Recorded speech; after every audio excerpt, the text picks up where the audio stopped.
Bom, vamos começar a entrevista de número 2 com o tio Neguinho.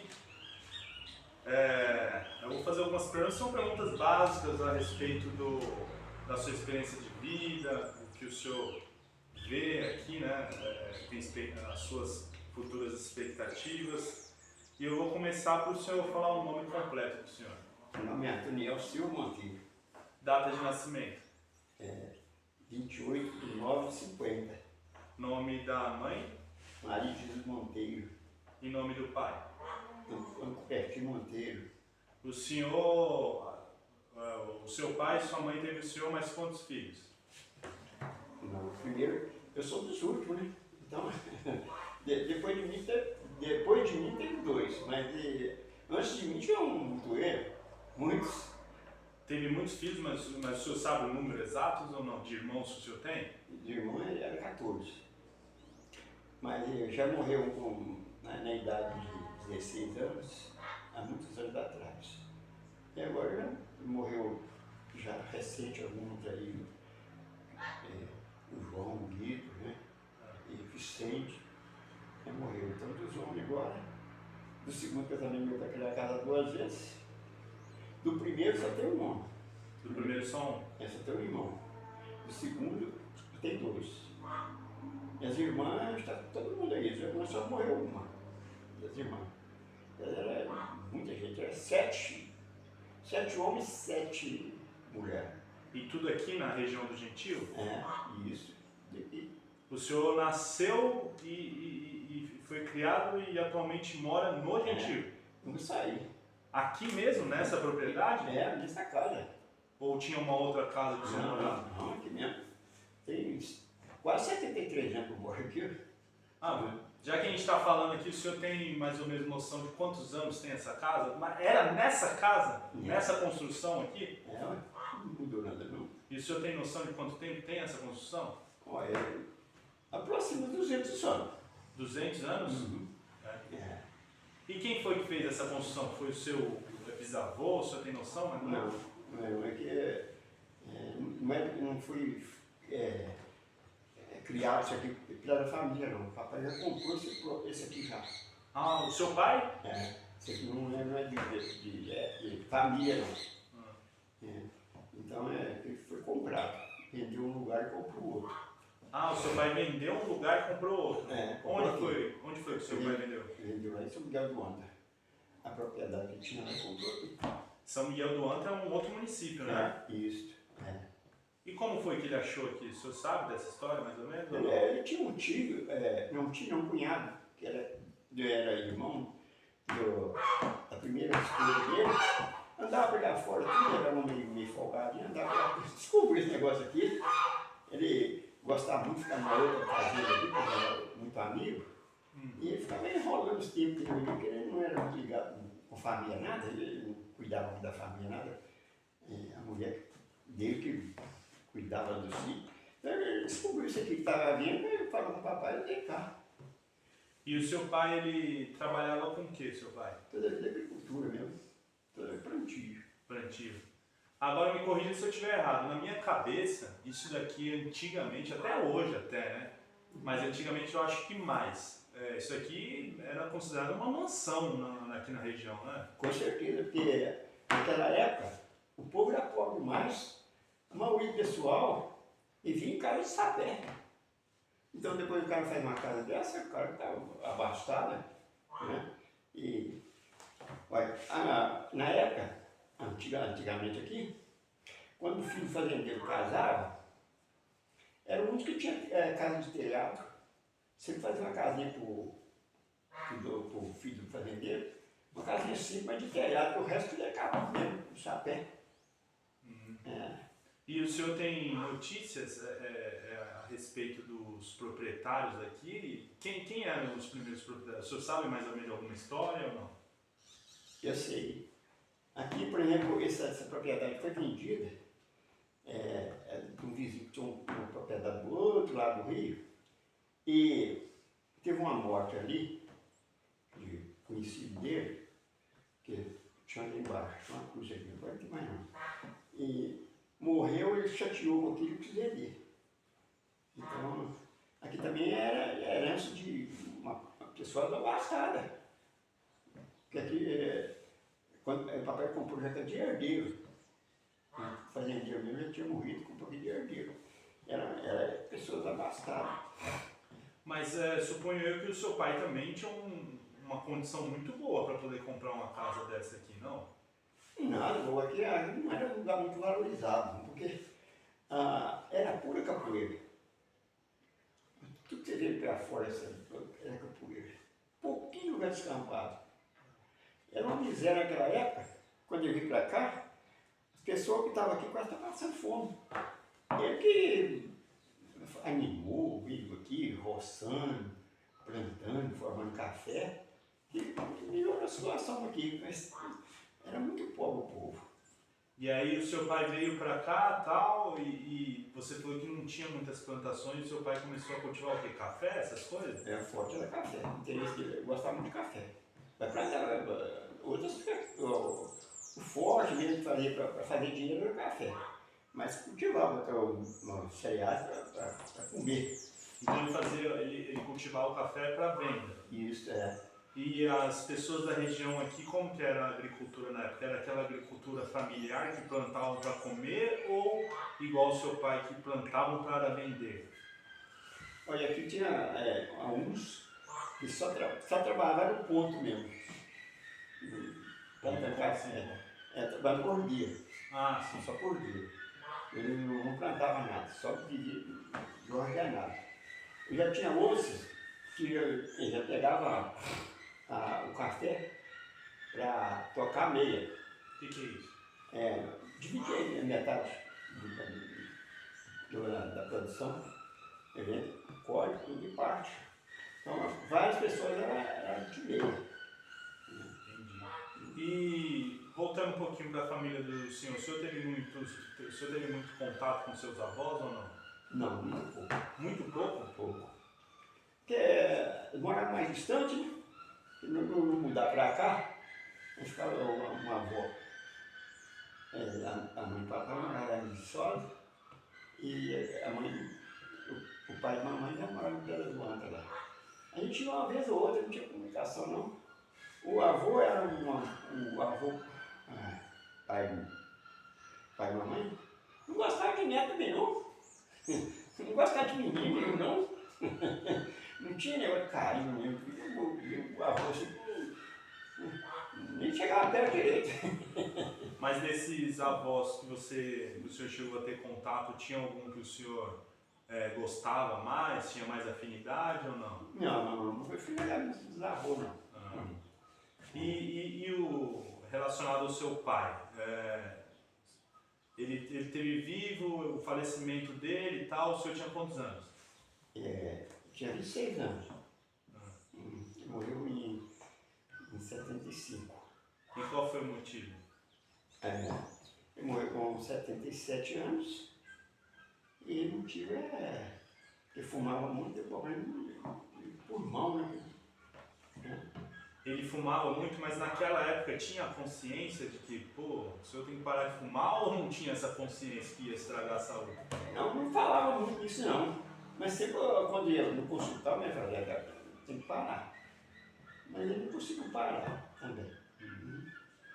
E o senhor tinha como que era o seu relacionamento com o seu pai? O senhor tinha muita afinidade ou não era dessa forma? Tinha. Então, cada época, por exemplo, os filhos mais velhos, quando ele estava mais novo, ele dominava, né?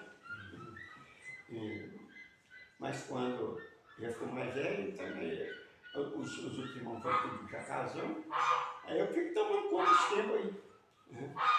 E o senhor tem alguma lembrança especial de algum momento seu com seu pai, ou então de algum ensinamento que seu pai deixou? O senhor tem alguma lembrança ou não?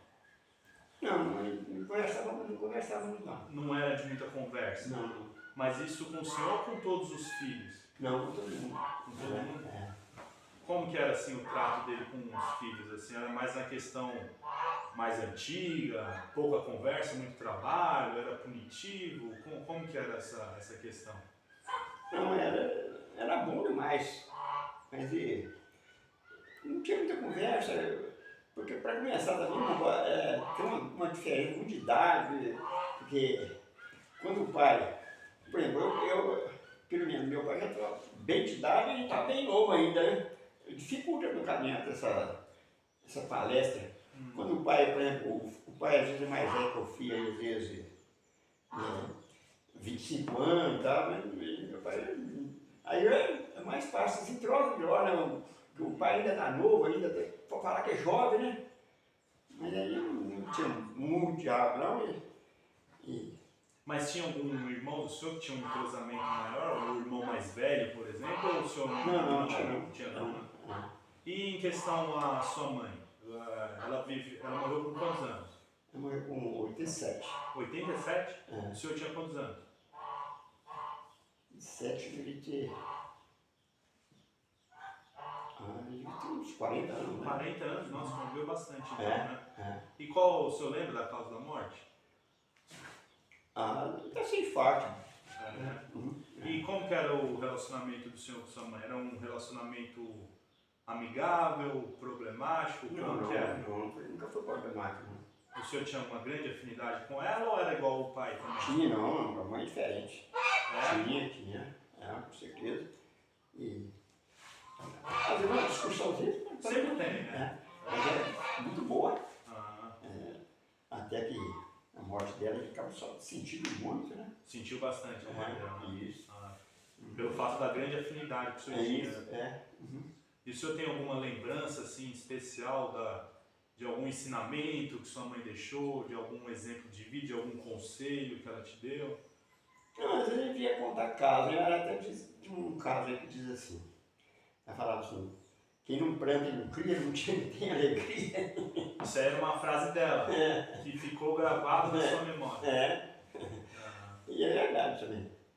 Porque você vê que as pessoas que moram em apartamento não tem nenhum passarinho, nada, não tem uma plantação.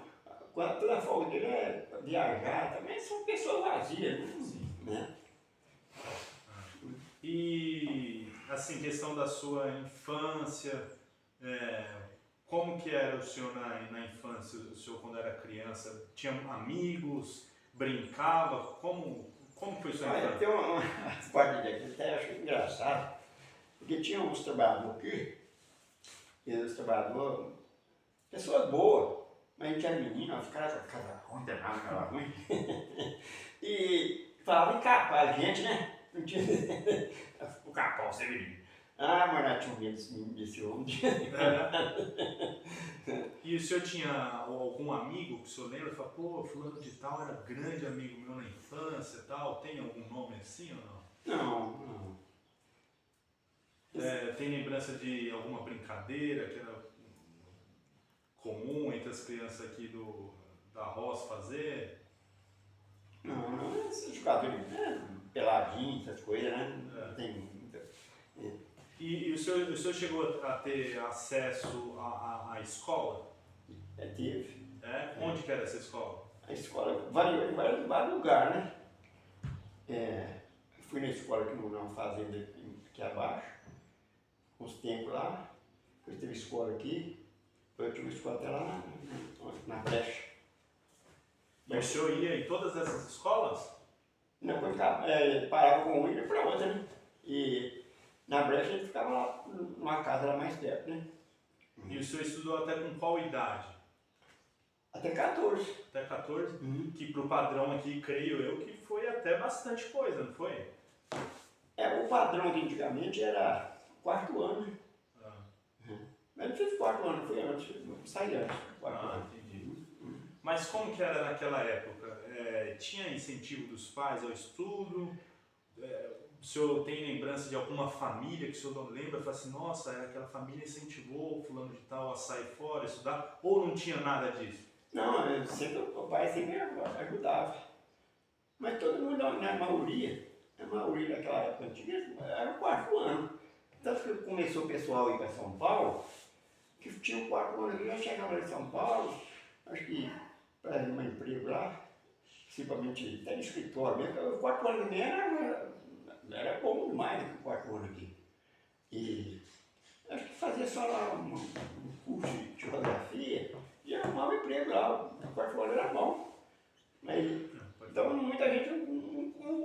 passou muito por isso naquela época, não? Por exemplo, agora uma cidade igual Guaraciaba não tinha nenhum ginásio. É só o grupo mesmo. E da época do senhor, da faixa etária, da sua turma e tal, muitas pessoas iam para São Paulo? Ia, muita gente. Ou tinha algum outro lugar do Brasil que se comentava, ou não, o lugar era São Não, Paulo? naquela época era São Paulo. E assim, pelo que o senhor viu, essas pessoas, né, na cabeça do senhor, hoje, essas pessoas que foram para São Paulo, você acha que elas fizeram uma boa escolha em ter ido ou não? Fez boa, porque São Paulo naquela época estava entrando a indústria lá. Então muita gente que era capinador de café aqui, capinava café, foi para São Paulo, uns virou motorista, outros virou torneiro, mecânico. Esses são a faixa de 90 anos, quem tiver 90 anos que foi para São Paulo, sempre foi torneiro mecânico, motorista, sair daqui, virava para São Paulo, de repente eu aprendi a dirigir lá, estava trabalhando com motorista, e várias pessoas desse tipo. E quais eram as notícias que chegavam no ouvido do senhor em respeito sobre São Paulo?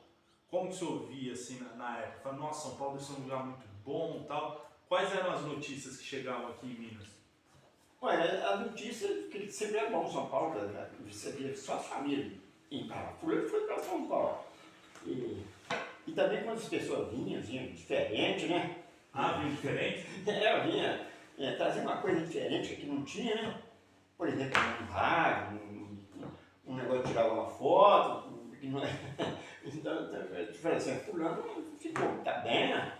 Isso aí acabava criando a curiosidade. Quem estava aqui acabava até incentivando quem estava aqui para ir pra lá. E além disso, muitos que estavam lá arrumavam o jeitinho lá, como se eu considerasse melhor do que cá, né? Porque aqui trabalhava para o fazendeiro, e levava os outros, muitos carregando o outro para lá. Ah, vamos, e aí foi carregando. Então, creio eu que naquela época, aqui na roça, aqui na região aqui, teve um esvaziamento populacional ou não? Teve, a vida está vazia até hoje. Até hoje? Até hoje está vazia. É porque pelo que eu ando aí, eu vejo com as minhas lembranças de quando eu era mais novo, hoje tem muito mais casas, né? Pode contar as casas, pode contar o pessoal. A maioria das casas tem 3, 2, 1. Não tem casa cheia, não. Tá, mas beleza. Então a gente tá falando sobre São Paulo, tal, os casos que deram certo. Teve algum caso que o senhor ficou sabendo, assim, de forma geral, ou então algum caso específico de pessoas que não deram certo, que se arrependeram, tal, em ir para São Paulo naquela época? Não, ninguém nunca arrependeu de ter ido. Mas tem uns que às vezes não gostavam, acabava voltando, né? Não gostei de lá não, né? E acaba voltando. Na sua opinião, qual o motivo principal que a pessoa não dava certo, não se adaptava? Para começar, tem às vezes até 2 motivos, né? Difícil adaptar com o seu trabalho, às vezes não vai. Mas deixa os pais para trás, aquela saudade do pai, da mãe, também fica incomodando eles, acaba voltando, né? Sim. E agora relacionado à sua vida, tal, a questão de experiência do senhor, na época da adolescência, o senhor era um adolescente que gostava de sair, esse troço de festa? Não, era muito para trás, como diz, porque toda a vida tive completa inferioridade. Ah, o senhor tinha? Não tenho até hoje. É mesmo? Então toda a vida passei por isso, então nunca fui atirado mesmo. Como assim complexo de inferioridade? Não, sempre achei que outra pessoa é mais capaz que a gente, né? Mas o senhor sempre aí acabava dando uma coada, né? Isso. Mas tá bom, aí eu tô falando, aí o senhor não era muito do perfil do senhor e tal, mas na época aqui na região tinha muitos lugares para ir, tinham festas? Tinha? Olha, mas o pessoal não tinha falta de cidade, não. É mesmo? Muita festa de igreja, usava muito baile, campo de futebol era lotado. Naquela época, quando a gente era menino, a gente jogava bola também, tinha uns times de futebol aí. Então, não faltava fiação não, pô. Ah, então o senhor não ia nessas festas, tal, por isso, pelo motivo que o senhor disse, a questão do complexo de inferioridade. E não era por falta de opção, porque tinha. Tinha. Não, a gente ia, mas não era pra frente, ficava assim pra trás, né? Para trás em qual sentido? Ah, ficava mais recuado, né? Sim. Então, no sentido de. É justamente isso aí, tanto que a pessoa que vem complexada, de inferioridade, ela sempre fica para trás, a maioria sabe como é que funciona, né? Entendi. E creio que muitos amigos do senhor naquela época tal bebiam, fumavam. O senhor, em algum momento da vida, teve algum vício em cigarro, bebida? Tinha. O senhor teve? Teve? É mesmo? Eu O senhor fumei. É mesmo? Eu fumei uns 10 anos. É mesmo? E bebia também, também. de ficar bêbado. Sério? Caí na estrada. Você tá brincando? Não, é verdade. Mas o senhor gostava de beber o quê? Olha, eu sempre gostava de beber cerveja, mas bebia cachaça também. É mesmo? Mas e aí, quando o senhor bebia, o senhor falou do complexo de inferioridade e tal, mas quando o senhor bebia, o senhor não ficava mais... Ficava, né? Ficava, mas a gente, como os outros falam, a bebida depois ficava bobo. Depois a gente via as palhaçadas que fazia, ficava até envergonhado das palhaçadas que ele fazia. Então o senhor falou que às vezes chegava a beber e caía na estrada e tal, mas tinha alguém que ia te buscar ou você depois acordava? Não, acordava e ia. E quando a gente procurava ver que não estava aguentando mais, a gente não ficava muito na estrada, não procurava sair e esconder no mato. É mesmo? O senhor tem alguma história que o senhor lembra de alguma coisa que o senhor fez quando o senhor bebeu e tem isso guardado, o pessoal lembra do senhor até hoje? Não tem muito não. Sei que eu já bebi. Como é que acontecia? Me conta uma história que o senhor falou que já amanheceu na estrada. A estrada era longe daqui ou não? Não, eu nunca dormi na estrada não. Mas sempre a gente dava um sonozinho, né? E acordava e continuava. Tanto que uma vez eu bebi muito lá na cidade, estava de condução Na dos cidade outros. onde? Continuava. Mas estava de condução dos outros. Se era assim para cá, eu tinha que vir a pé. Como? Desculpa, não entendi. Do Bonfim para cá, eu tinha que vir a pé. É longe esse Bonfim? Não tem longe, né? Então, uns quantos quilômetros? 6 quilômetros. Tinha que ir a pé. A pé. E bebo. Aí depois eu tinha que descansar na estrada. E depois que eu descansei na estrada um dia, e aí perdi o rumo. Acho que estava voltando para trás. Estava assim, estava de noite, né? De noite. O senhor tinha uns quantos anos mais ou menos? Devia ter uns 25 anos agora, né? É bem jovem então. E a questão do vício do cigarro era uma prática comum da época, né? Com certeza. Pode contar no dedo aqui os que não fumavam. Aqui em casa fabricava fumo. Fazia fumo aqui. Tá. E então o senhor, a questão da bebida, o senhor bebeu até com quantos anos? Não, bebida não, porque eu não sabia beber. Não sabia? Passava do ponto? Não. Se eu posso contar, chegar na gente, não estava nem um pingo de vontade de beber. Mas se bebesse uma, não tinha. Quando começava, eu não queria parar. Não queria parar. Não tinha controle. Então a pessoa que não tem, como diz o outro, é tudo ou nada. Então eu prefiro ficar com nada. Mas o que foi que deu na cabeça do senhor que despertou? Falou, não, eu vou parar, eu tenho que parar, porque se eu for nesse caminho eu vou me Eu não tinha hábito também de ser todo dia. Isso é um intervalo grande que acontecia isso, né? Não é hoje, amanhã, não. Então eram os intervalos muito grandes. Então, eu vi que não dava certo e fui parando aos poucos também. Até bem pouco tempo eu bebia. Servia pelo menos. Sim. Mas depois não dá certo, não tem coisa mais ruim que ficar bêbado. E no outro dia, nossa, uma garganta seca, uma ressaca, que coisa mais horrível. Mas e se o senhor sente esses efeitos do dia depois da ressaca, conforme o senhor foi envelhecendo, ou quando era mais novo, bebia, eu sentia? Não, eu ficava ruim demais. E o cigarro, o que deu na cabeça do senhor? Vou parar. O senhor parou de uma vez ou não? Engraçado, foi difícil parar de fumar. É o seguinte, sempre eu estava, até fumar, tem que parar com isso. E Aí, Tava na cabeça, eu tenho que tá, vou parar. parar com isso. Tentava uma vez, 2 vezes, várias vezes. Ficava aí 1 dia, 2, fumava. E tentava mais uns dias. E como que ele estava com aquele interesse de parar de fumar, sempre perguntando a uma pessoa assim, você tenta parar de fumar? Sempre fazia a pergunta para os outros. Ah, eu tentei, eu fiquei 30 dias.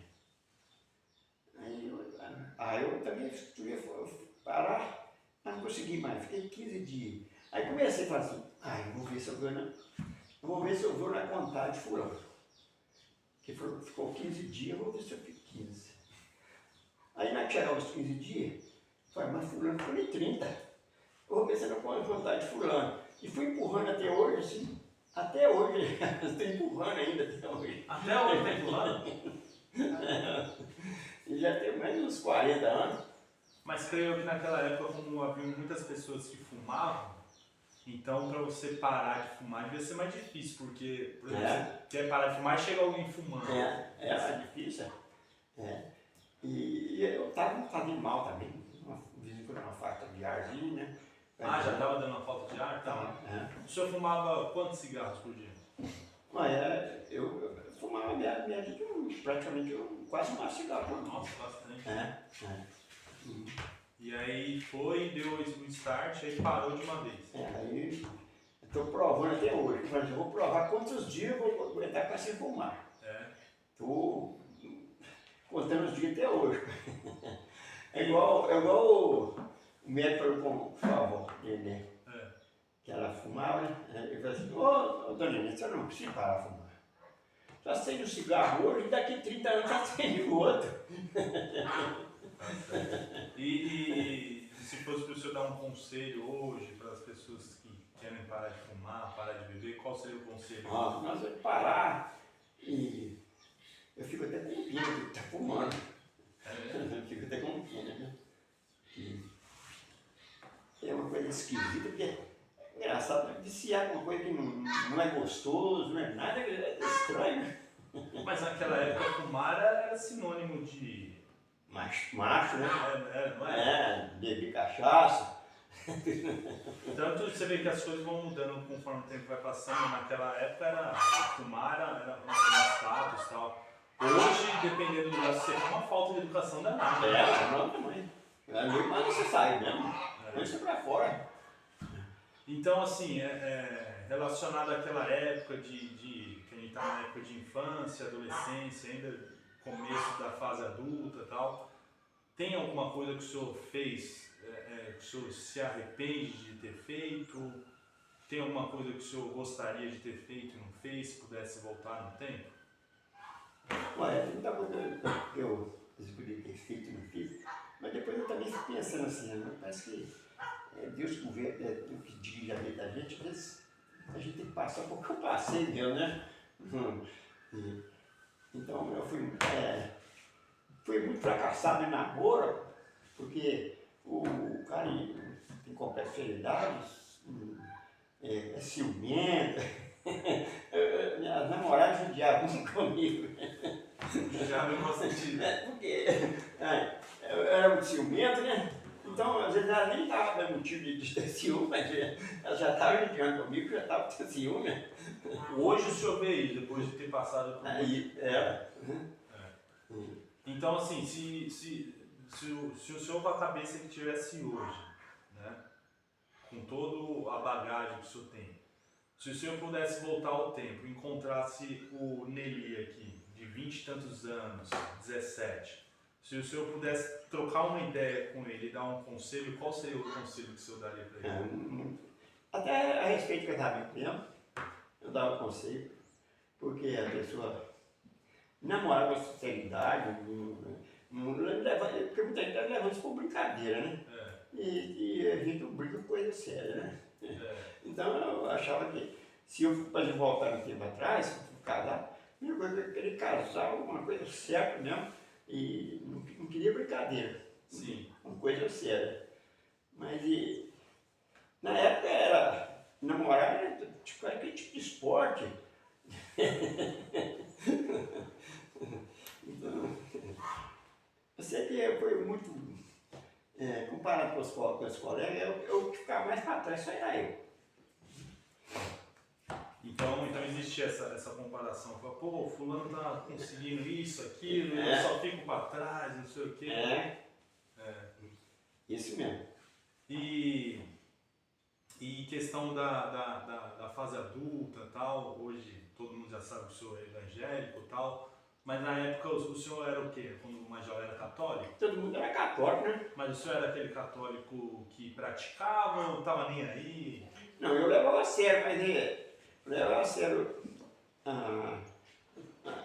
o meu contato com Deus, eu levava a sério, mas a igreja católica não me atraiu muito, porque, igual eu falei com o senhor uma vez, o pai falava muita mentira, porque a gente foi na idade maior, descobriu que é mentira. Então, por exemplo, o padre antigamente, tinha menino da igreja, o padre estava lá, o menino tem que batizar, porque o menino quando morre, para ser batizado, para um lugar escuro, de tempo em tempo foi uma luzinha lá, e coisa que não existia, não existe. Então aí a gente, quando era menino, a gente ficava impressionado com aquilo, né? Mas na época o senhor não tinha consciência disso, né? Quando o senhor era mais jovem, frequentava a igreja católica, o senhor não tinha consciência, não tinha acesso a essas informações, né? Não, essas informações que o padre, quando a gente era menina, do catecismo, lá, essas coisas, né? Não, eu digo uma informação para confrontar e saber que aquilo não é verdade. Não tinha não. Tinha não, ele punha uma coisa que não tem valor nenhum, punha um valor danado. Igual, por exemplo, a hóstia, ele estava falando que o padre era tão sagrado que você não podia encostar no dente, já era pecado, e depois não tinha nada disso. Mas o senhor era de frequentar a igreja ou não? Era. Era? Não muito, mas era. Qual igreja o senhor frequentava aqui? Era aqui na região ou não? Primeiro era em Guaraciaba, né? Aí o senhor saía daqui? Não, nessa época eu não estava morando lá. O senhor estava morando lá? Eu fiquei morando uns tempos lá. Ué, o que o senhor fazia em Guaraciaba? Não, eu não fazia nada, era menina. Ah, é? Era menino de 7 anos, 8 anos. Mas aí estava o senhor e os seus pais lá morando? A mãe. Antes de vir para cá? Não, daqui papai levou a turma lá para estudar, né? Ah, para estudar. Os irmãos mais velhos. Aí começou a gente, o primeiro ano lá. Ah, entendi. Mas então a gente frequentava até a igreja lá. E os pais faziam muito medo nos outros. E foi antes de 60, que eu tenho. Eu sou de 50, quer dizer, antes de 60 o pai falava que eu tinha uma. Quando eu antes de 60 ia ter escuridão, ia ter escuridão de 3 dias. Isso era em 1960 que aconteceu. Isso é em 58, nessa altura ele estava com 8 anos. E eu tinha esse problema de quando eu acordava no escuro, totalmente escuro, parecia que eu estava afogando na água. Ficava frito assim. Isso quando o senhor era bem pequenininho? De 7 ou 8 anos para fora. Porque o senhor escutava na igreja essas coisas? Não, mesmo que eu escutava na igreja, contava um comentário, que o padre falou, né? Um contando caso com o outro, né? O padre falou isso, falou aquilo. Então o padre fazia medo demais no povo. Mas o senhor tinha medo de dormir em lugar escuro e tal? Não aguentava ficar no escuro. Não aguentava? Porque ficava como se afogando no fundo do mar. É mesmo? Então, aí depois ainda, esse negócio de 3 dias, ficar escuro 3 dias direto, aí o cara já fica mais impressionado ainda. Ah, então o senhor cresceu ouvindo essas coisas e isso aí mexia com sua cabeça? Mexia, com certeza. E depois sempre eu ia ter um parente lá em Volta Redonda, sempre eu ia na casa dele ele acabou virando evangélico, mas eu já frequentava a casa dele antes, eu já era católico. A gente ia na igreja, eu era católico. Mas depois ele pegou muito, conhecia a Bíblia, ele saiu forte e virou evangélico. Então eu sempre estava falando da gente. E sempre quando eu via uma pessoa evangélica, igual muita gente fala, que mete o pau no evangelho, sempre admirava eles. Achava eles inteligentes, tudo perguntava, tinha resposta. Então, eu admiro esses crentes, eu gosto de conversar com crente. Isso com quantos anos, mais ou menos? Eles vieram visitar conosco. Aí, uns 30 anos para fora. 30 anos. Aí comecei na igreja batista aí, depois... Por causa desse amigo aí, desse parente que o senhor disse, né? Esse pai morava no Monteador, mas ele já dava um incentivo para ele, né? Então, eu peguei um ponte nova aqui, depois aquele seus irmãos aqui embaixo, da roça mesmo, que já tinha uma reunia aqui, eu comecei a reunir com o irmão. Então, estou nessa aí, graças a Deus, satisfeito. Aí o senhor começou a frequentar a igreja e tal, e aí o senhor sentiu que lá era legal e tal? Sim, com certeza. A visão da gente é outra. Parece que na católica parece que tinha um limite assim, no horizonte, parece que o horizonte é muito pertinho assim. Agora não, parece que ficou amplo o horizonte. Por exemplo, agora eu faço uma pergunta para você. Você já me conheceu de católico, não, né? Não conheci não. O senhor já era evangélico já. Eu tenho lembranças assim, as lembranças mais antigas que eu tenho do senhor é de um caminhão Ford amarelo, não era?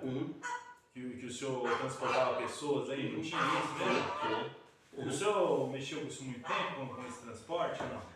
Não, tipo, Ou era o senhor fazer por acaso, esporadicamente? Não, aquilo, eu comecei, por exemplo, fazer o transporte assim, de produção da roça aqui, né? E como o lugar era muito carente de condução, aí comecei a carregar gente, aí fazia, toda semana eu ia. O pessoal ia ficar esperando, porque não tinha da condução.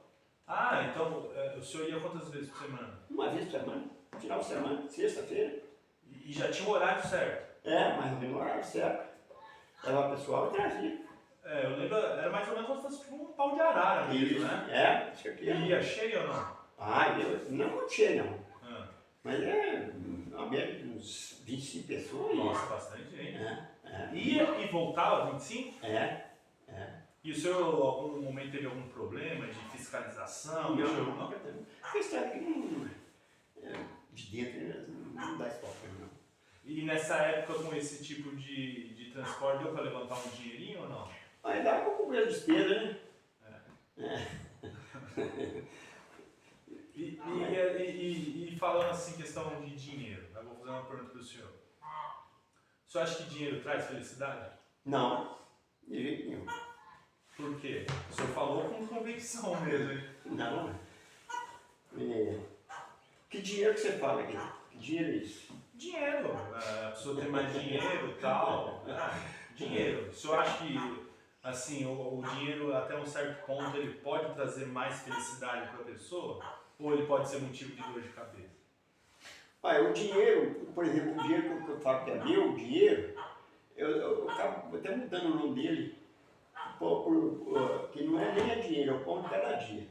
O dinheiro que você troca por suas necessidades diárias, né? Esse todo é o dinheiro que eu já tive, nunca tive além disso.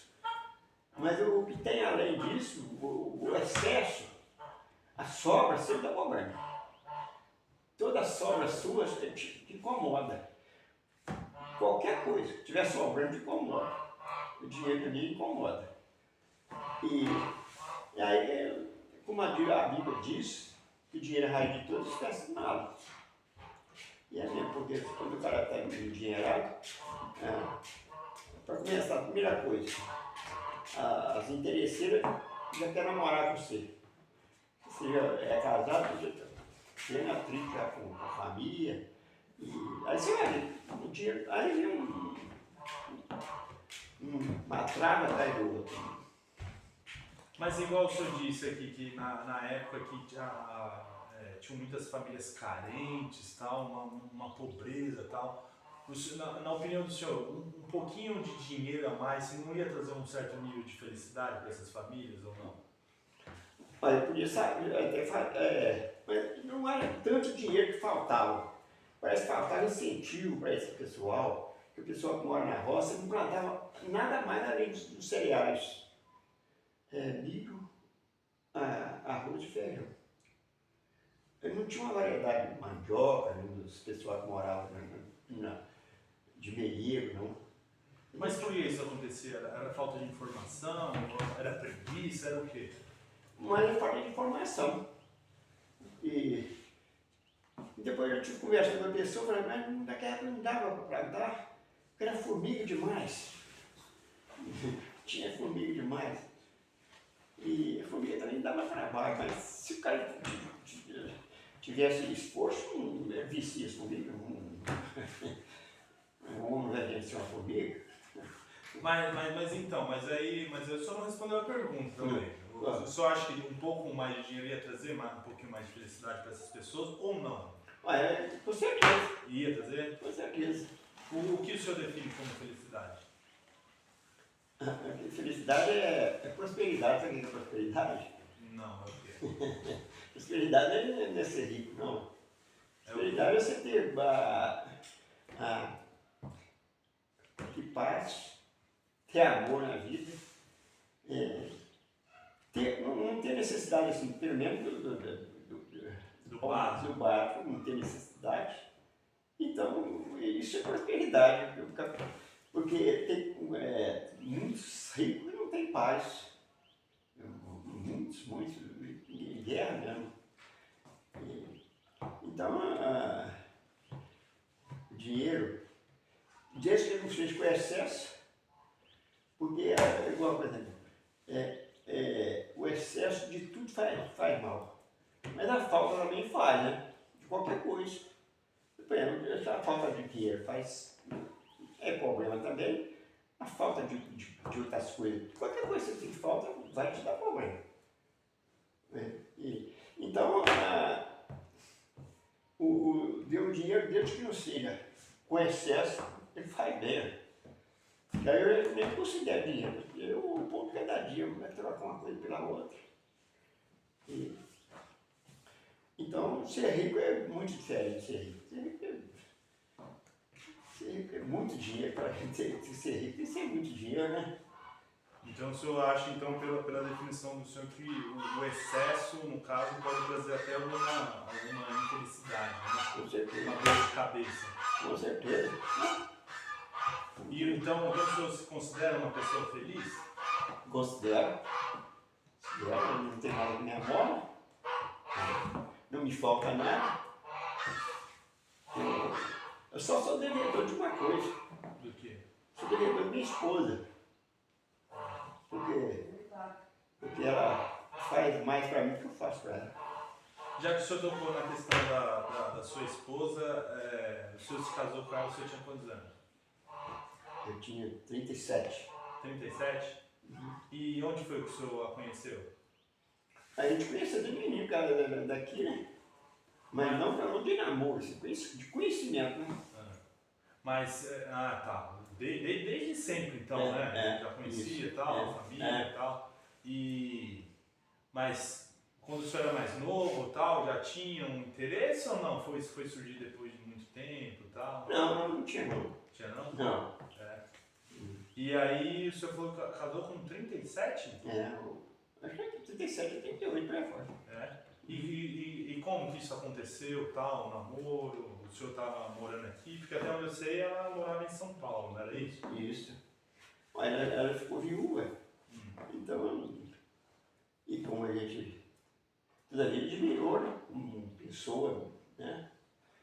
Então, a coisa foi evoluindo, não sei. A coisa vai rodando até que chega em certo lugar, né? E aí o senhor propôs para vir para Minas Gerais e tal? Parece que a missão dela era aqui, né? Aqui ela cuidou de Adão, cuidou de um, cuidou de outro, né? Cuidou do pai, cuidou da mãe, né? Se ela estivesse lá, não ia fazer isso, ela não ia fazer. Então parece que foi um plano até de Deus, né? E o senhor teve muito contato, assim, tá, mas antes disso, o senhor teve muito contato com o pai dela ou não? Já tinha. Já tinha? Tinha, como mora junto aí, né? É que tem o seu irmão também que era casado, que é casado até hoje com a irmã dela. Uhum. E E isso foi antes do senhor casar? Muito antes. Já fazia em 70, 73. Eu casei em 88. A diferença é grande, não é? Diferença muito grande, né? E o senhor até então já tinha contato com a família dela, então? Sim. E o senhor tem alguma lembrança, tal? Ou era um contato bem superficial? Não era muito frequentar muito a casa dela, mas sempre encontro. Conhecia todo mundo, né? Mas eu tinha um pouco na casa dele lá, não.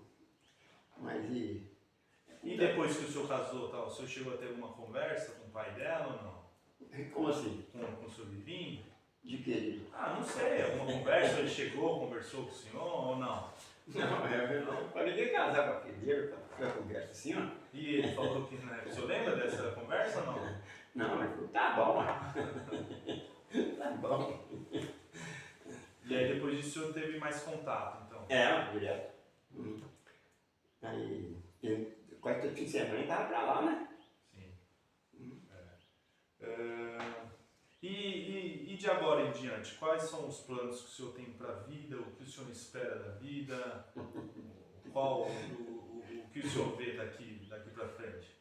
Olha, tipo, na velhice tem muita. O senhor se considera uma pessoa velha ou não? Já, ué. Considera? O senhor se sente assim? Já, ué, já sinta. É? Então, toca no barco. Qual é a diferença assim do pensamento da pessoa, porque o senhor falou que se considera velho, isso é o senhor que está dizendo, né? Qual a diferença de pensamento, o que o senhor vê que mudou a expectativa de quando a pessoa é mais jovem e tal? Não, porque a velhice vai trazendo disposição, né? Vai diminuindo a força da pessoa, né? A disposição. Então, A pessoa quando ela fica mais velha, ela esquenta mais ou esquenta menos a cabeça? eu não esquento não. Não sei se são outras pessoas. Meu pai não esquenta não. Comparado com o senhor quando era mais jovem? Não, talvez esquentava menos, mais quando eu era mais jovem que agora. Ah, sim. Mas por que isso acontece? Porque a expectativa diminui, Com com certeza. certeza, com relação aos planos do futuro ou não? Não, porque a roça agora quase nem tem muito plano de prosperidade na agricultura, que não tem nada dando dinheiro. A agricultura, a roça hoje, vive de aposentadoria, o que movimenta aqui tudo é aposentadoria. Não tem que falar assim, fulano tem uma cultura, vai fazer dinheiro. Não tem isso mais não, todo mundo vive de aposentadoria. Os que vai aposentar, trabalham igual para os meninos aí, trabalham de pedreiro, servente. E o salário hoje é compensado hoje para trabalhar. Tem meu sobrinho que ganha 200 por dia. Isso aqui na roça? Trabalha na cidade. Ah, na cidade. E servente, 100 reais. É um salário bom demais, comparado com antigamente. Antigamente que o salário era baseado no quilo de toicinho. Para as pessoas, é que dificuldade.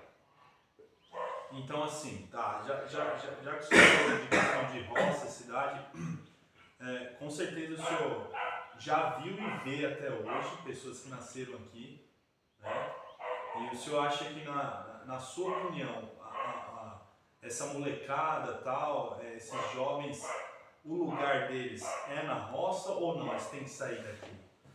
Não, mas nem precisa sair daqui, porque, para falar que isso é verdade, a roça e a cidade quase igual agora, porque aqui não é um lugar de cultura, mas no lugar de cultura mesmo, igual esses pais aí, a pessoa tem que saber trabalhar com computador, aquelas máquinas computarizadas. Então, eu vou falar que a roça fica para trás, não. Se for um lugar que está evoluindo, então o jovem trabalha, é bem remunerado igual na cidade. Hoje, pelo menos, aqui na cidade, a roça está até mais caro que na cidade. No que o senhor está dizendo? De um dia de serviço, por exemplo. Talvez seja um de serviço mais barato lá do que aqui na roça. Mesmo porque quase não tem gente. E, então, a roça tem essa dificuldade agora. Porque esvaziou, foi todo mundo embora. Mas vai voltar, não para trabalhar. Mas o que aposenta lá, vê que a cidade é muito embolada, ladrão para todo lado, ele prefere vir para um lugar encostado, igual você vê que está bem aumentando carro por aí fora. Mas é por causa disso. Mas não é porque vai trabalhar na roça, que ele já tem uma renda garantida, né? Igual seu pai, por exemplo. Né? Então, a roça vai ficar cheia ainda, mas por esse motivo, não como agora era antigamente, que era a base da cultura, não. Entendi. Então agora para fechar com a última pergunta, baseado em tudo que o senhor já viveu, em todas as experiências que o senhor teve, felicidades, frustrações, coisas certas e coisas erradas que o senhor fez, porque o senhor é um humano como qualquer outro, né? Isso faz parte, é inerente à vida da pessoa. Com certeza. Se tivesse um jovem aqui, ou até para mim mesmo, tenho 34 anos, um jovem de 20 anos, enfim, que está começando a fase produtiva, né? Qual seria o conselho que o senhor daria, baseado na sua experiência? Na minha experiência, o jovem, por exemplo, se um jovem já está namorando igual você, eu dou um conselho de se casar. E levar o casamento a sério, porque hoje ficou difícil levar a sério, mas fazendo esforço consegue, né? E aí, no final na caminhada, ou levar o casamento a sério, sempre vai ser bom para você. Porque a vida é outra, diferente. Aí, nesse caso, se casar, você arranja pelo menos 4 filhos, isso beleza que é. E mais alguma coisa que o senhor falaria? Tirando questão de casamento e tal, sei lá, questão de vícios, questão de trabalho, teria alguma coisa? O conselho é não ir por o caminho errado, né? A Bíblia diz que a gente não desvia nem para a direita nem para a esquerda, né? Tem uma seta dirigindo o caminho certo, né? Aproveitar mais a vida, se preocupar menos, o que o senhor falaria? O senhor acha que, de forma geral, as pessoas se preocupam demais com coisas que não têm muito valor, enfim, não sei, o que o senhor acha a respeito disso? Mas, igual, por exemplo, a pessoa fica gastando dinheiro com viagem, o jovem gosta, não tem muito valor, porque o que vê lá, só viu assim, acabou, não edifica a gente em nada, é só mesmo para gastar dinheiro e não vale muito a pena. O que deveria fazer então com esse dinheiro então, que foi economizado? Ué, o dinheiro, se economizar, é sempre aplicar onde o dinheiro rende dinheiro. Né? Porque aí, se você está em paciência, você está aplicando onde não rende. Né? Então o dinheiro sempre. Não é só viver em função de dinheiro, mas todo dinheiro que você tiver, você bota para render dinheiro. E fazer o que com esse dinheiro e com esse rendimento depois? Que no caso ele estaria acumulando, né? E aí? Fazer o que com ele? A gente, no fim da vida, desfrutar dele. O que o senhor considera como desfrutar dinheiro? Aí você pode trabalhar menos, às vezes você nem precisa trabalhar mais. Então, eu nem sei mais o que falar, porque... O senhor acha que é muito vantagem a pessoa morrer rica? Não. Sabe qual é a vantagem? Qual? Viver rico. Agora, morrer rico como pobre não faz diferença nenhuma. Faz a diferença de viver rico ou viver pobre, tem muita diferença, né? Sim, com certeza. Mas morrer rico, morrer pobre, não faz diferença nenhuma. Eu acho que quem morre pobre está mais feliz. Que ele não está deixando nada para trás. O outro ele desóia no patrimônio dele, você fica com dó de deixar ainda. Sim, sim. Bom, então é isso, já deu quase 1 hora. Teria alguma coisa mais que eu gostaria de falar? Não.